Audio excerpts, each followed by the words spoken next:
Pessoal, tudo bem? Meu nome é Anderson, eu sou consultor aqui na Lint e hoje, junto com o Carlos Eduardo, que é analista aqui na empresa, nós vamos fazer uma explanação sobre mudanças climáticas para investidores, uma abordagem bem inicial, bem didática. Não temos a pretensão de abordar todo o universo do tema, né? Mas temos a pretensão de trazer insumos iniciais para o investidor profissional iniciar na agenda.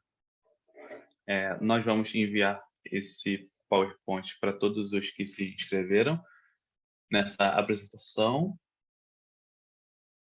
E é isso. Próximo slide, por favor.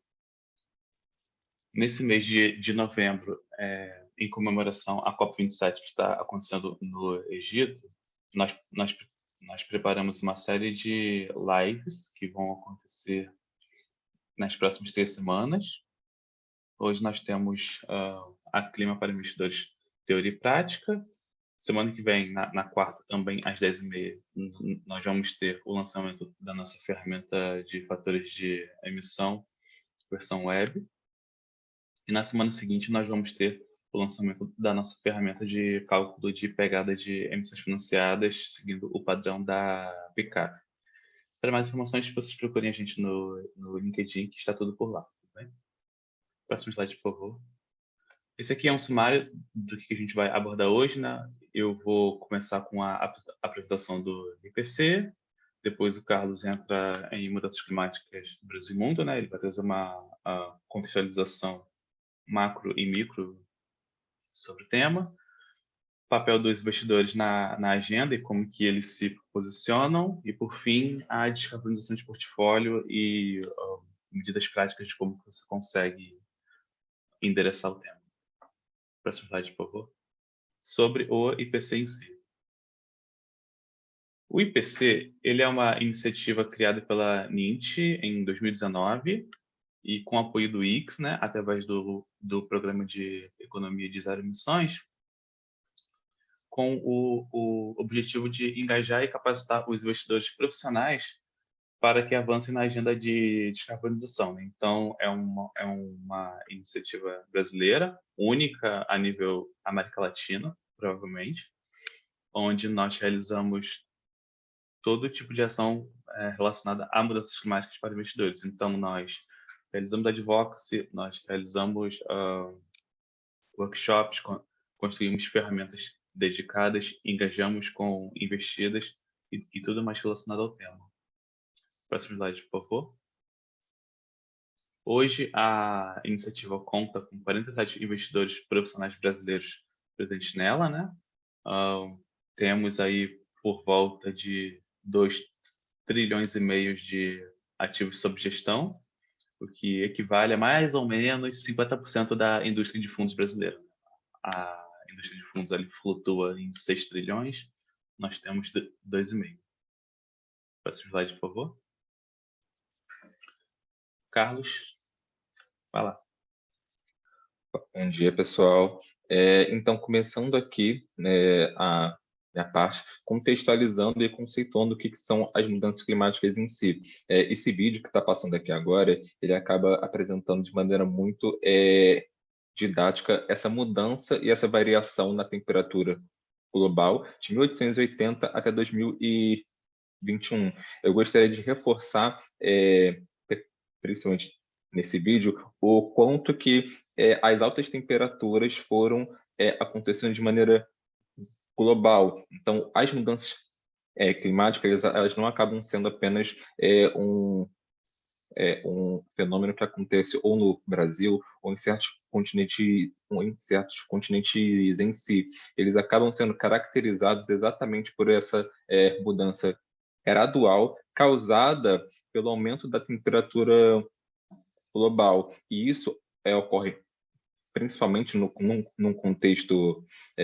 assim, geral, tanto pelo desmatamento e pela emissão dos gases do efeito estufa, que são principalmente o gás carbônico e o metano, como bem está assim apresentado, que a temperatura média global da superfície da Terra em 2021 empatou em 2018 com a sexta mais quente. Então, as mudanças climáticas, em termos de conceito, eles acabam se apresentando como fenômenos extremos mais recorrentes de maneira mais recorrente. E principalmente que nos últimos 8 anos são os últimos anos mais quentes dos registros modernos desde 1880. Apresentando aqui, como o Anderson bem falou, trazendo tanto um contexto micro e macro, a gente acaba vendo muito que as mudanças climáticas, de maneira geral, num âmbito muito, não necessariamente dentro do nosso contexto. Então, essa referência entre micro e macro serve para mostrar que o nosso país também ele está dentro de uma tendência, dentro de fenômenos que acontecem no planeta todo. Então, o aquecimento global ele vai ultrapassar 1,5 graus antes de 2050. As emissões dos gases do efeito estufa do passado tornaram irreversíveis as mudanças do aumento do nível do mar e dos oceanos e o aumento da frequência e intensidade do calor extremo. Então, apesar de mudança do clima ser muitas vezes um conceito assim, muito amplo, os seus exemplos práticos acabam sendo esses fenômenos que geralmente ou são ondas de calor ou são o aumento do nível do mar, que posteriormente nós vamos ver que são assim eventos climáticos ou pontuais ou crônicos, mas isso mais para frente a gente vai apresentar com um pouco mais de calma. Cadu, Sim. Um comentário rápido. Quando a gente fala que o aquecimento global ele vai ultrapassar 1,5 graus antes de 2050, nós não estamos falando que a, a temperatura de hoje vai simplesmente subir 1,5 graus. Não é que a gente vai de 40 graus durante o verão para 41,5. É que a média vai subir 1,5. Então, se aqui faz 40, aqui pode fazer 50, e no lugar que faz -10, pode fazer mais 5, que mexe bastante com o bioma do planeta. Sim, sim. Como ele bem falou, já que isso é a média do planeta todo, isso acaba demandando exatamente uma mudança muito brusca e muito intensa, por exemplo, de gases do efeito estufa para causar esse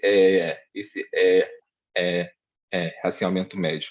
Então, realmente, são mudanças muito significativas que a humanidade como um todo tem feito, principalmente nos últimos 200 anos, principalmente advindo da Revolução Industrial, que foi o start desse aumento, tanto do desmatamento e da emissão dos gases do efeito estufa. Aqui, a gente vem exatamente exemplificando que esse fenômeno acontece globalmente, mas cada continente e cada país acaba tendo suas características em si, exatamente variando em como que ocorre o clima em determinado local. Então, por exemplo, no meio do ano, no verão, lá na Europa, assim aconteceu que temperaturas nunca antes vistas, né, beirando os 40 graus, e as pessoas não estavam assim adaptadas a esse tipo de fenômeno. Então, por exemplo, mais de 1.000 pessoas mortas e um terço do país inundado no Paquistão, ondas de calor extremos no norte da África, causando incêndios e secas intensas. Então, todo o planeta ele tem a sua preocupação com a mudança do clima, apesar, isso é muito válido destacar, que países, assim, exatamente devido a desigualdades socioeconômicas, têm exposições e riscos diferentes à mudança do clima. Então, tanto assim, esses impactos e essas notícias estão diretamente relacionadas a essa capacidade de, digamos assim, resiliência climática que cada país ou cada continente tem. Aqui trazendo para um contexto assim mais próximo, para que a gente consiga contextualizar toda essa discussão sobre mudanças mudanças climáticas. A gente não tem como falar de clima sem falar, por exemplo, da Amazônia, que pode sofrer secas que reduzirão a regeneração florestal, gerando perda de biodiversidade. Então, não é por acaso que a Amazônia sempre está no centro das discussões sobre clima, que apesar da gente falar muito sobre aumento da temperatura, isso tem muitos impactos tanto na biodiversidade e nos recursos hídricos. Então, apesar de falarmos de mudanças climáticas mais focando, digamos assim, no aumento da temperatura ou da temperatura média, esse fato em si acaba gerando várias outras consequências.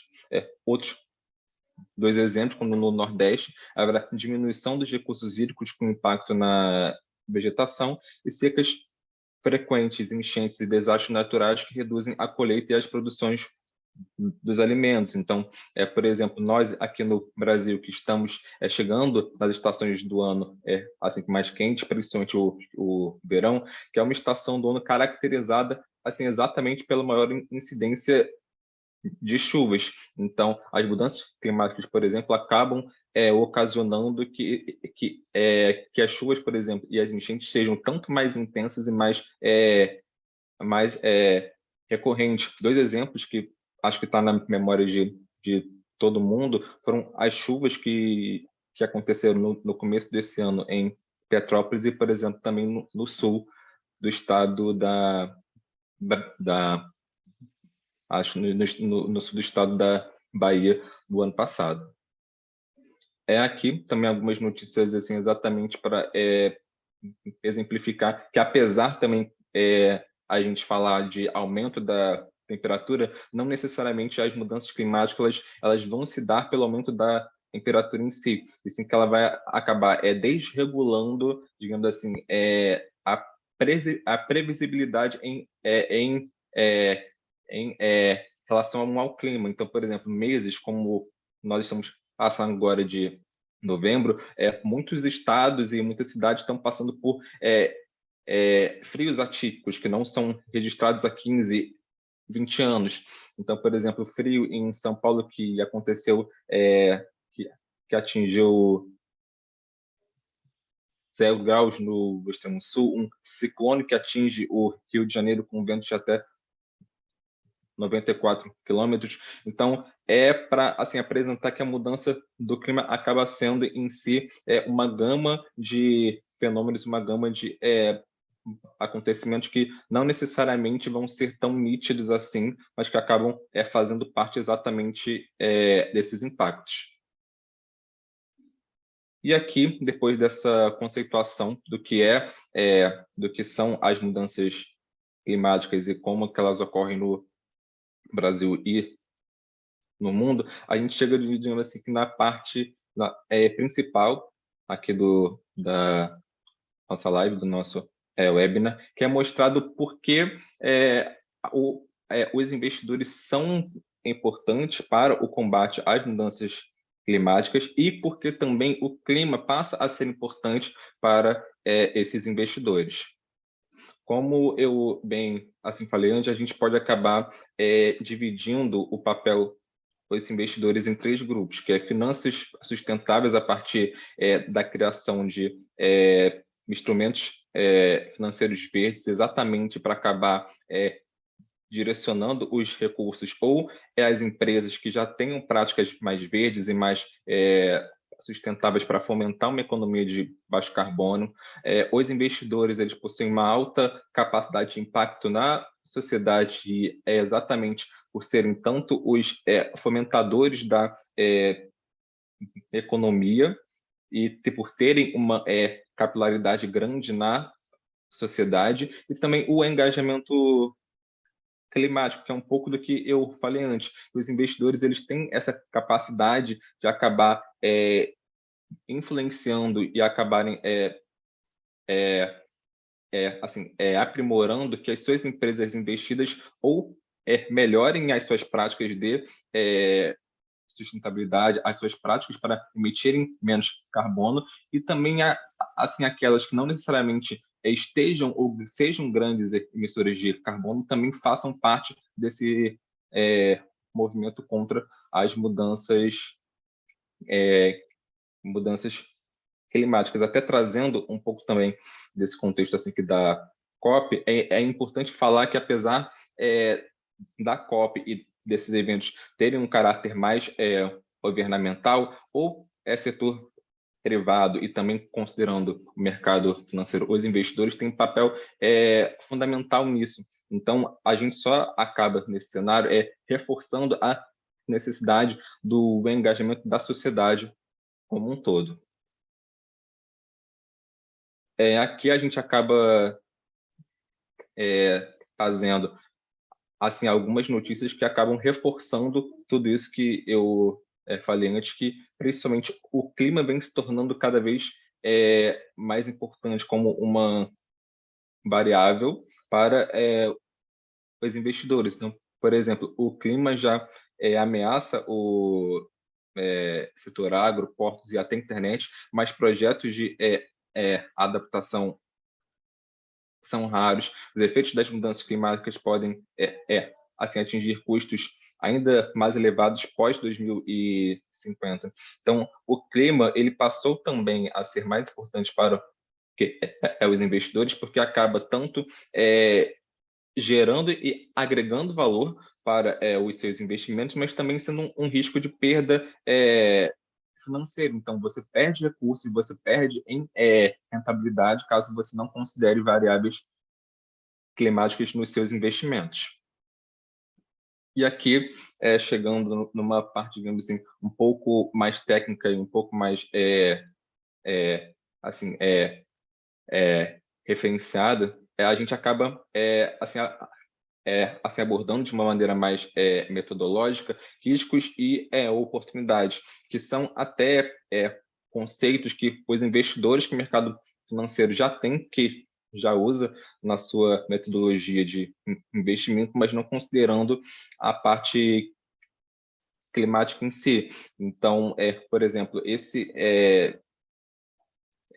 essa imagem que está aí apresentada vai ser um pouco do resumo desse terceiro tópico que nós estamos mostrando. Então, a gente vai falar sobre os riscos de transição, explicando e dando exemplos de cada um deles, e também os riscos físicos também. O Anderson, que eu acho que ele quer fazer algum tipo de consideração. Sim, Cadu. Esse fluxograma que vocês estão vendo é um fluxograma padrão da TCFD.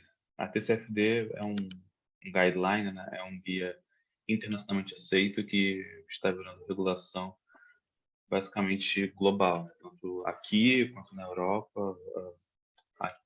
Aqui no Brasil, nós já temos algumas instituições adotando como regulação oficial, né, de coisas que um investidor precisa olhar, de riscos e oportunidades em clima, né? E ele trabalha essa dualidade de riscos e oportunidades, risco de transição, risco físico e oportunidade, né?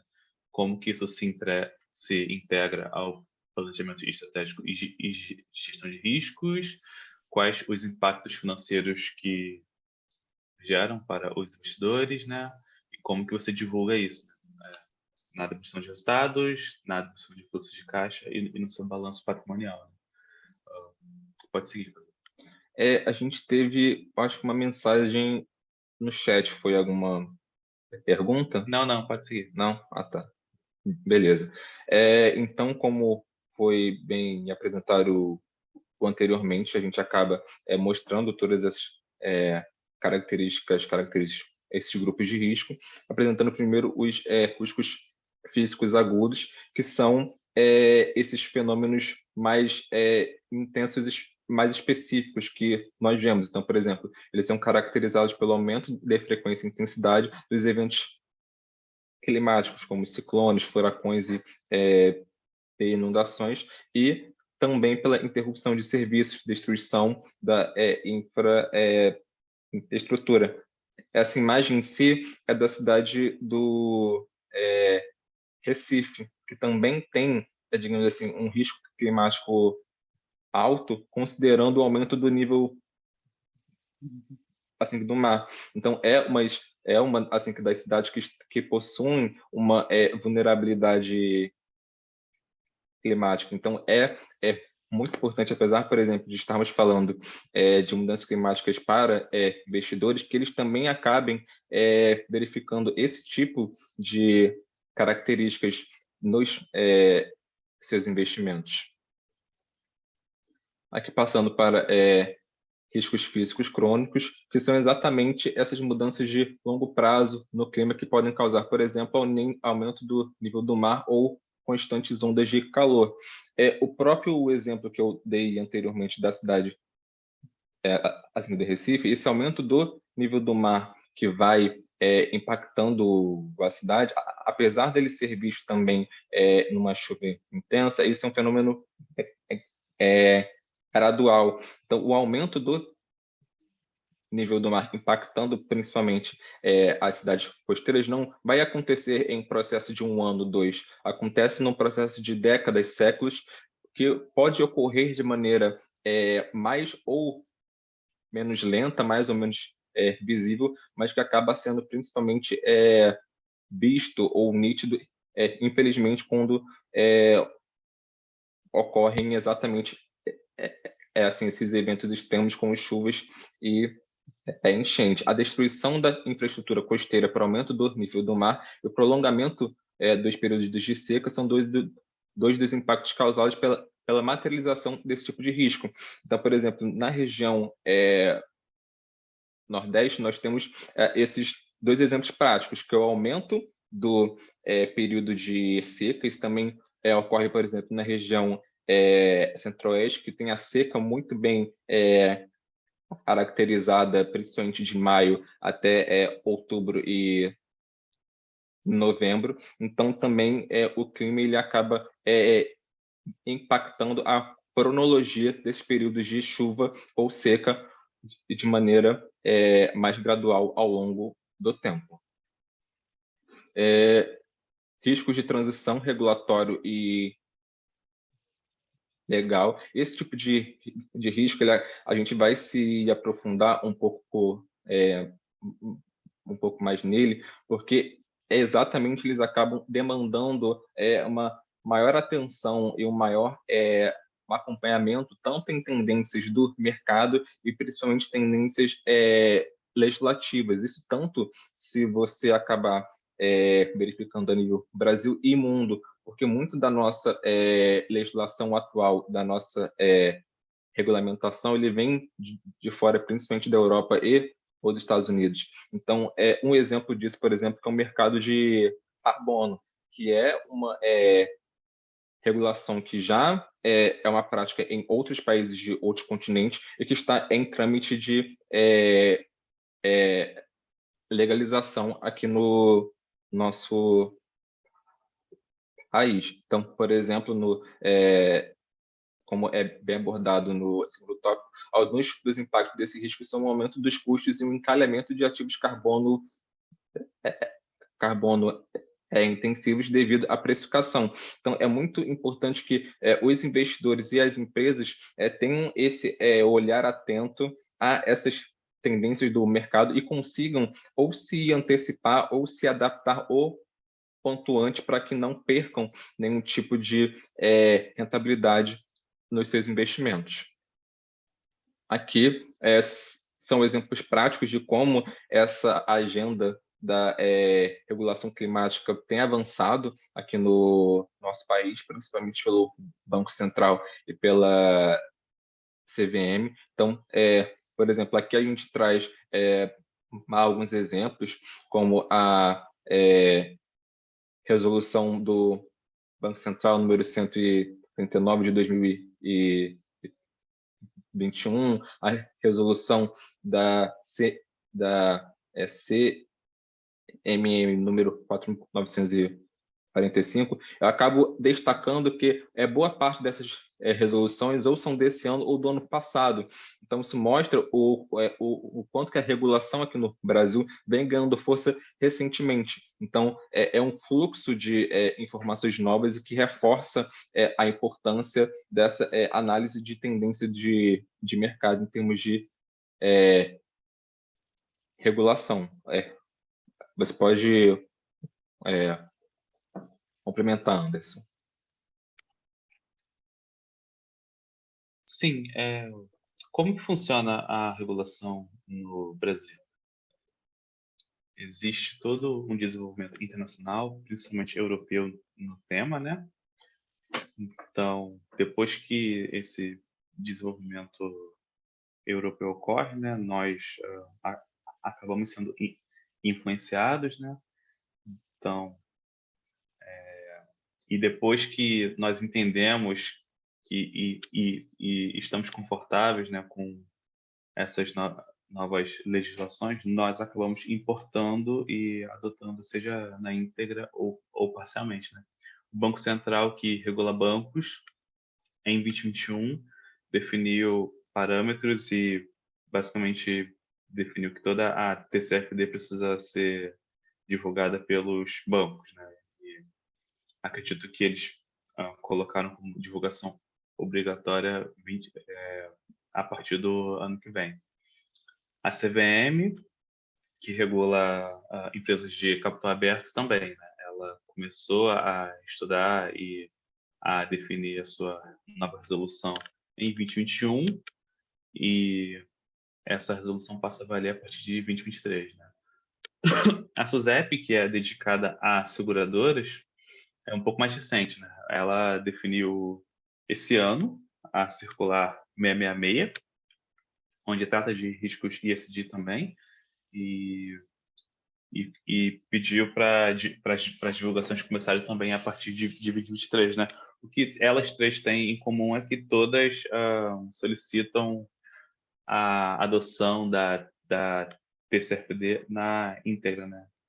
Então é aquilo, existe um trabalho de sensibilização, diagnóstico e plano de ação e apoio no disclosure, né, por parte desses órgãos reguladores, né? Não é que veio do nada e de repente está valendo. Não, existe todo um processo de consulta às partes interessadas, consulta pública, tirar dúvidas e aí sim definiu-se a norma para todo mundo ficar confortável, né, com o que precisa ser divulgado. Sim, passando aqui.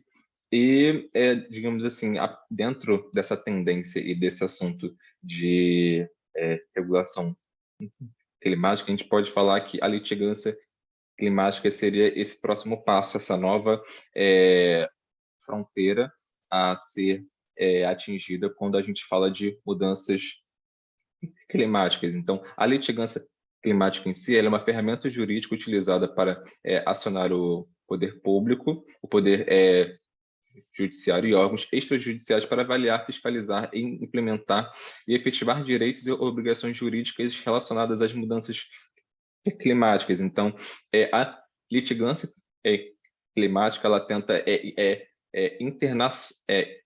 internalizar legalmente tanto esses impactos e essas externalidades negativas que podem ser causadas tanto por empresas da economia real, como, por exemplo, bem mostra essa reportagem também por empresas do mercado financeiro. Pode complementar, Anderson.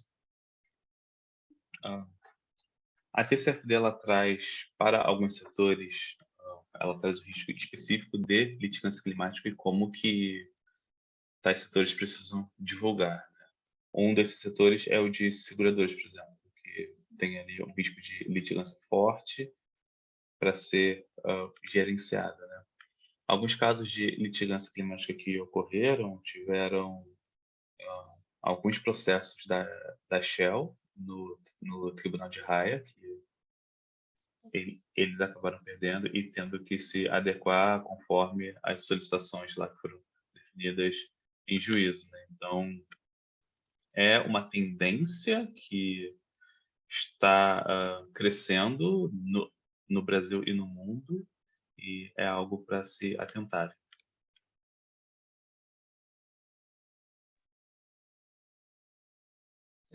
Riscos de transição, agora falando sobre tecnologia.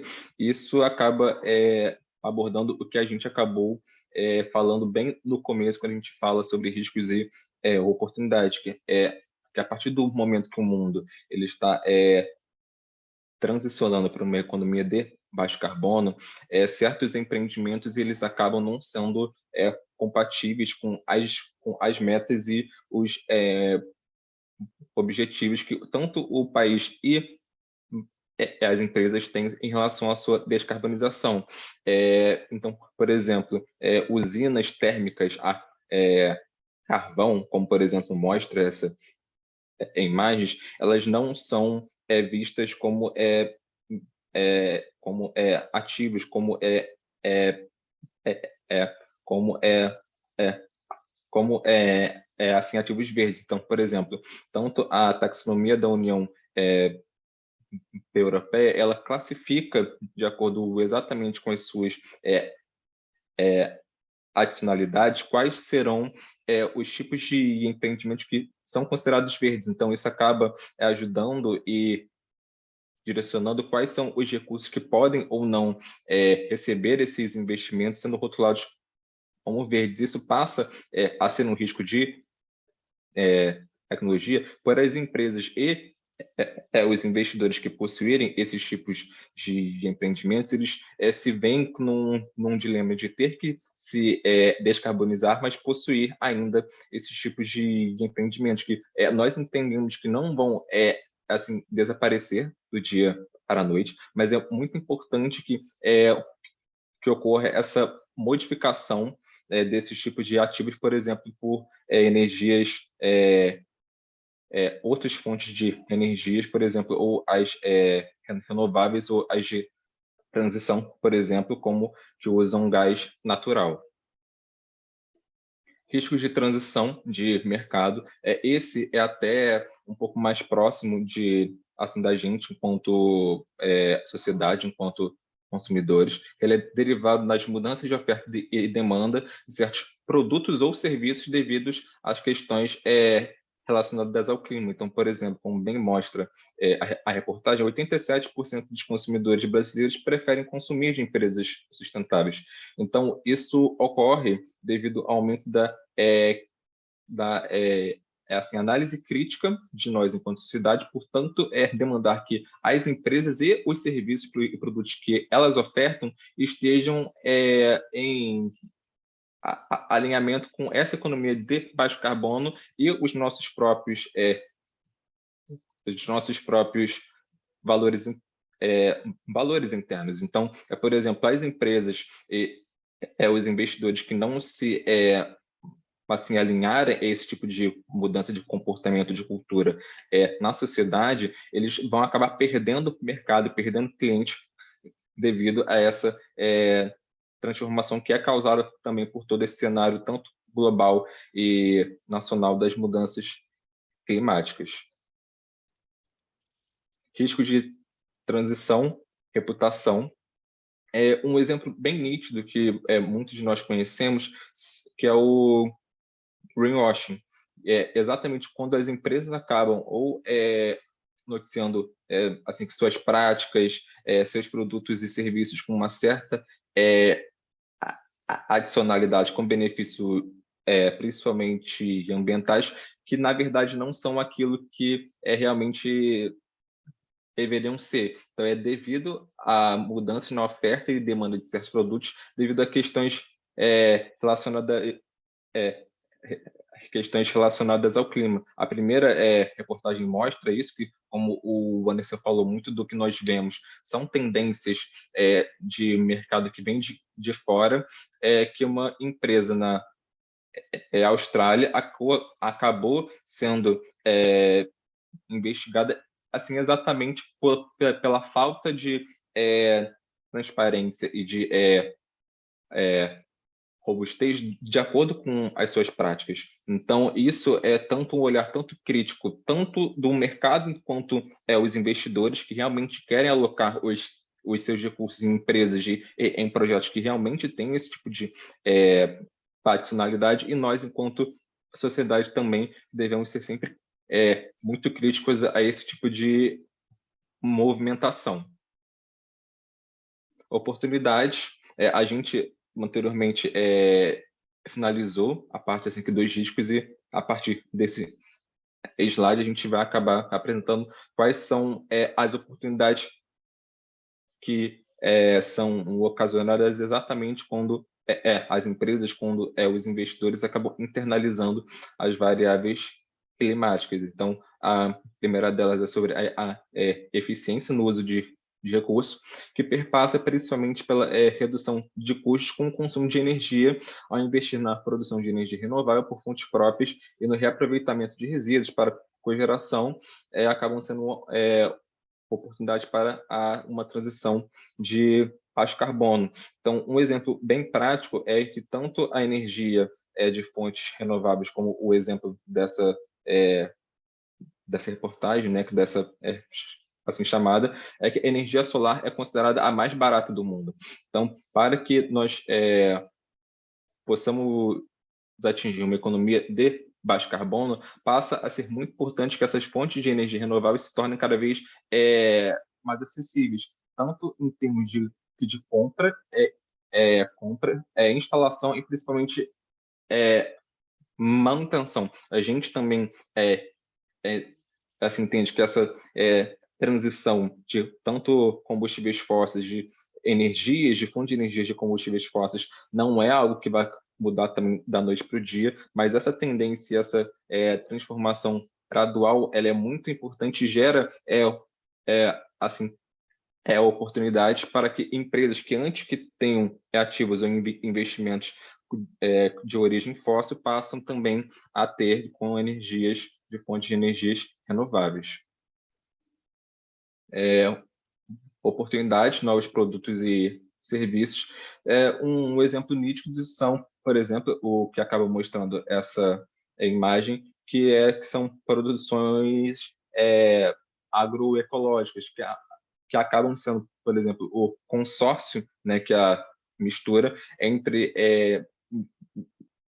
espécies, plantas, tanto assim, que nativas, que são endêmicas do bioma, com produções agrícolas, exatamente por ser uma agricultura de baixo carbono, quando você acaba comparando com outras metodologias agrícolas. Então, por exemplo, tanto empresas e investidores, eles acabam incorporando as mudanças do clima e a mitigação de carbono, oportunidade de ter outros métodos de produção e aumentar o seu portfólio de produtos e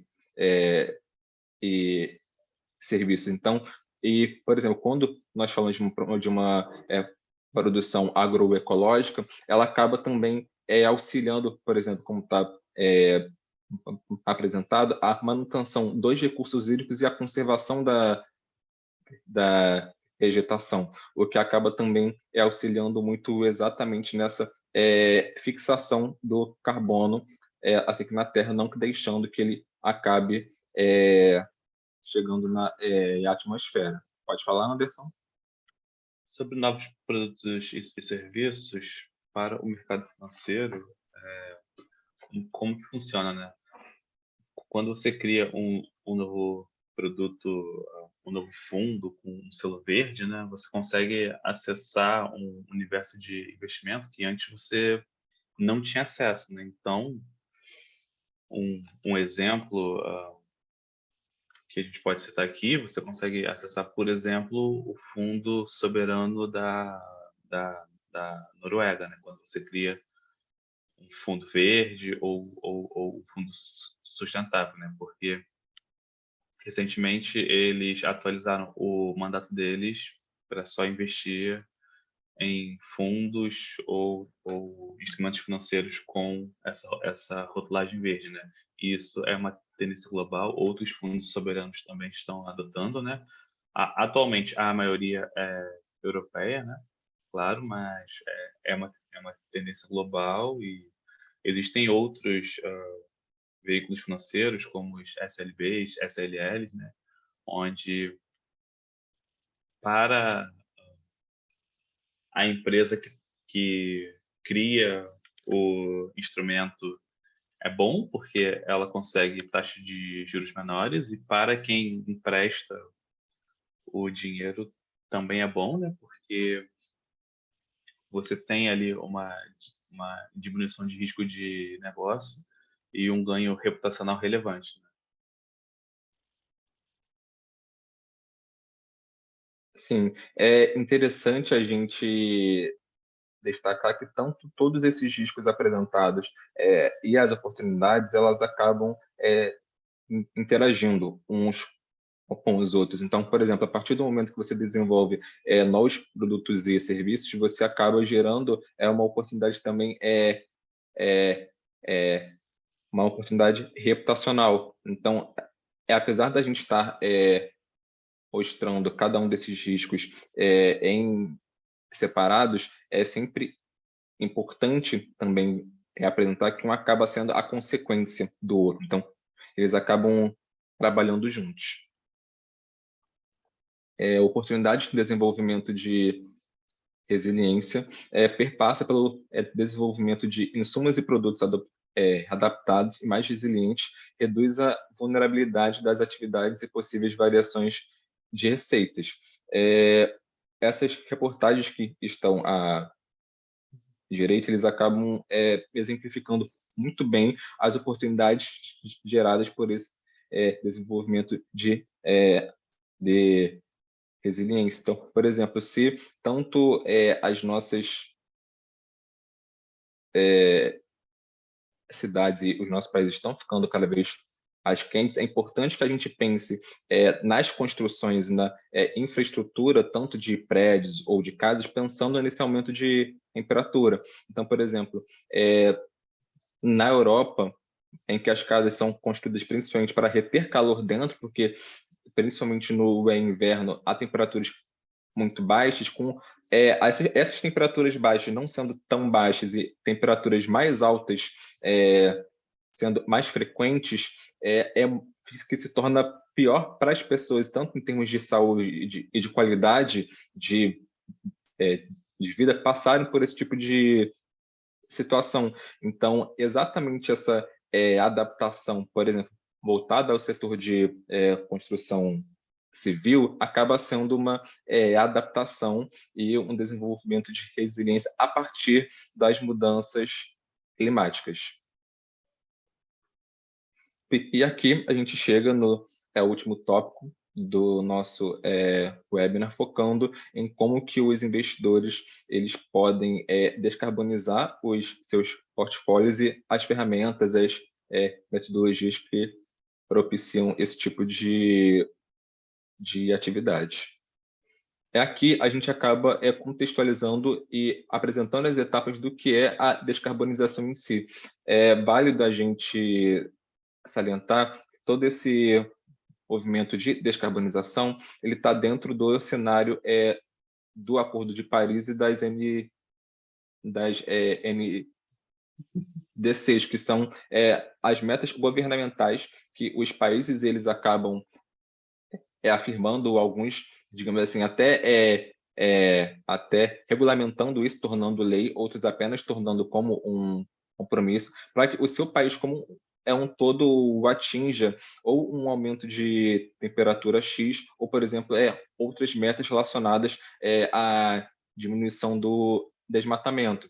Então, a gente acabou exemplificando essas 4 etapas da descarbonização, que é a mensuração da pegada de carbono, definição de metas e métricas, estabelecimento de estratégia e monitoramento do reporte. Nos próximos slides, a gente vai passar assim, exatamente por essas 4 etapas para acabar exemplificando de maneira mais concreta como vocês podem fazer isso. E também apresentando que uma das atividades dos investidores pelo clima, pela nossa iniciativa, é desenvolver soluções para fomentar e para ajudar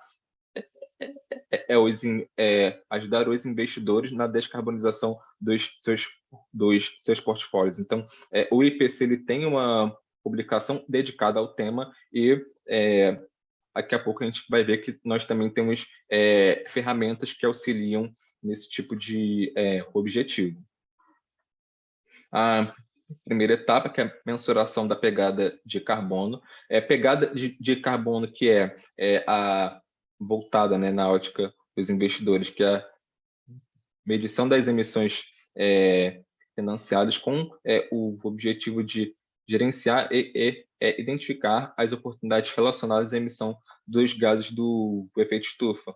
É muito significativo quando o investidor ou qualquer empresa ele acaba mensurando a sua pegada de carbono, que ele siga algum tipo de metodologia, mas sim, exatamente para que essa mensuração siga padrões científicos e seja comparável. Então a gente acaba assim apresentando 4 tipos de metodologias que os investidores podem seguir para mensurar a sua pegada de carbono e dentro do tópico de cada um, dentro do nome tem o link, então vocês conseguem conhecer melhor cada uma delas, que são também referências internacionais. Então, tanto no Brasil, nos Estados Unidos ou outros países de outras regiões do mundo, essas metodologias também são utilizadas. Aqui, como eu tinha comentado antes, o IPC ele desenvolve ferramentas e soluções para ajudar na descarbonização do portfólio dos investidores, e a nossa ferramenta ele acaba permitindo estimar as emissões absolutas de gás carbônico, o equivalente de escopo 1 e 2 das empresas brasileiras, e a nossa ferramenta ela assim acaba também tendo outras características e outras informações exatamente para ajudar que o investidor ele preencha e coloque as suas informações, né, assim, das empresas investidas, como, por exemplo, empresas de capital aberto, empresas de capital, capital aberto e fechado, e essa ferramenta ela pode ser utilizada de forma gratuita por qualquer pessoa que queira estimar estimar as suas emissões. E, assim, a partir disso, exatamente para apresentar esse tipo de ferramenta, nós, enquanto IPC, dentro da nossa programação do Novembro Climático, no dia 17, iremos realizar outro evento, outra live, assim, exatamente para apresentar melhor tanto o que é essa ferramenta e como ela funciona, né? Assim que nesse evento estarão participando o Anderson, que vocês já estão vendo aqui, e é, a Marina. Anderson, você quer comentar alguma coisa? A ferramenta é gratuita, está muito legal, e eu espero vocês dia 17. É isso aí, gente. Muito obrigado, Anderson. Dentro desse próximo passo da descarbonização dos portfólios, a gente fala sobre métricas e metas. Como eu tinha falado anteriormente, é muito importante que, além assim, das empresas e os investidores, eles mensurarem essa pegada de carbono, que tanto essas informações tenham base científica. Então, a pegada de carbono é apenas o primeiro passo dentro do processo de descarbonização. Você tem que ter tanto indicadores e metas que tenham base em critérios científicos. Então, nós apresentamos aqui duas referências, que é o MESB, que é o SBTI, que desenvolveu as metas baseadas na ciência com a intenção exatamente de proporcionar às empresas e às instituições financeiras as bases de definição de metas claramente definidas dentro das suas jornadas de transição. Isso acaba também tendo um link do que a gente tinha comentado antes, dos riscos que acaba sendo um risco para as empresas e para os investidores, caso eles não usem, por exemplo, essas duas metodologias ao elaborar as suas metas e indicadores, porque eles acabam perdendo tanto a sua robustez e adicionalidade, caso não sigam algum critério científico pré-estabelecido. A outra metodologia que a gente ia apresentar aqui, que é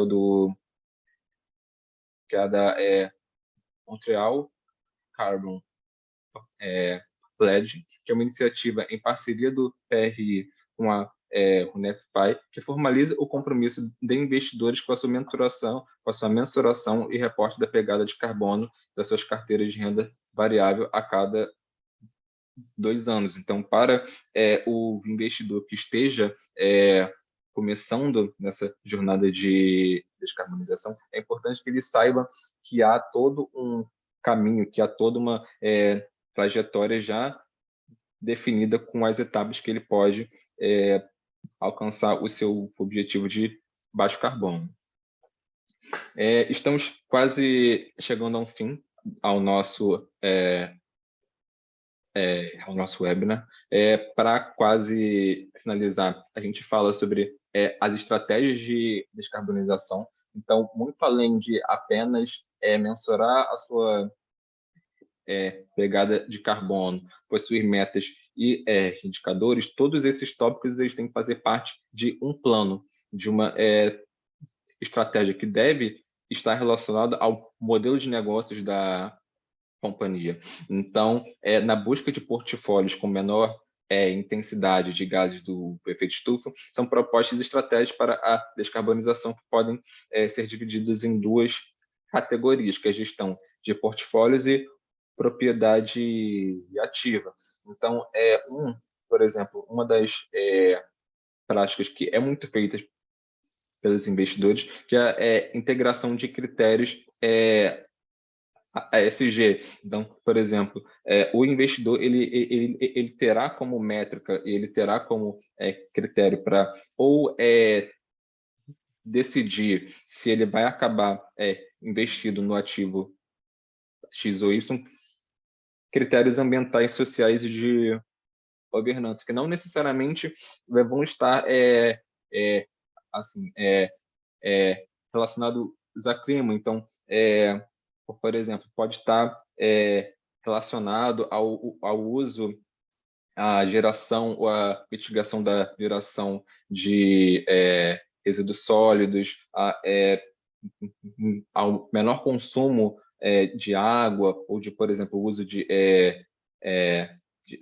recursos hídricos. Então, essa integração de critérios ESG também está diretamente relacionado aos riscos e às oportunidades que esses critérios ambientais, sociais e de governança podem propiciar ou não tanto ao investidor e à empresa investida. E o outro grupo, que é o da propriedade ativa, que é o investidor em si, ele pode assim acabar tendo esse poder e essa influência nesse processo de descarbonização da empresa investida por meio do voto, por exemplo, voto em assembleia ou do engajamento climático, que é um pouco também do que a gente falou anteriormente, que é um dos papéis do setor financeiro, do mercado financeiro, como um todo, dentro da sua capacidade de influência e impacto de tanto acabar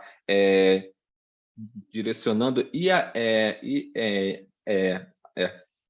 assim aprimorando as práticas de sustentabilidade das suas empresas investidas. Eu acabo destacando também o engajamento por ser uma das frentes de atuação dos investidores pelo clima, que será exemplificado nesse nosso último slide, que uma das atuações do BPC, como eu comentei antes, é o engajamento climático, que pode ser um termo muito assim, desconhecido pelos investidores, mas que os investidores pelo clima acabam trabalhando esse tipo de assunto por meio de grupos de discussão com os investidores profissionais, por capacitações em conjunto com o desenvolvimento de soluções para a mitigação de riscos e a geração de oportunidades climáticas. Nós sabemos e entendemos que muitos assim, que dois investidores estão começando ainda no assunto. Então, um dos objetivos e uma das atribuições do IPC é exatamente capacitar e trabalhar com esses investidores para que eles tenham o conhecimento o suficiente ou para aprimorar as suas práticas para que consigam realizar esse engajamento climático junto com tanto com as suas empresas investidas e dentro dela também, assim, exatamente fazendo esse caminho da descarbonização, que é realizando a sua pegada de carbono e que ele entenda assim, a importância de interiorizar essas externalidades, o assunto clima dentro da sua gestão de riscos e oportunidades. E, por fim, né, nós encerramos aqui o conteúdo do nosso webinar. Eu gostaria de agradecer a todas as pessoas que estiveram aqui presentes durante esse período e Anderson, caso queira complementar, falar alguma coisa, ou outra pessoa aqui do IPC presente. Agradeço a participação de todos. Abrimos para perguntas agora. Se alguém tiver alguma pergunta, alguma dúvida sobre o deck de slides ou não, nossa abordagem aqui foi bem en passant, né, sobre o clima como um todo, né? Foi uma visão bem macro, né? Então, estamos disponíveis para responder qualquer dúvida que vocês tiverem sobre clima, sobre investimento climático. Estamos disponíveis. Alguém?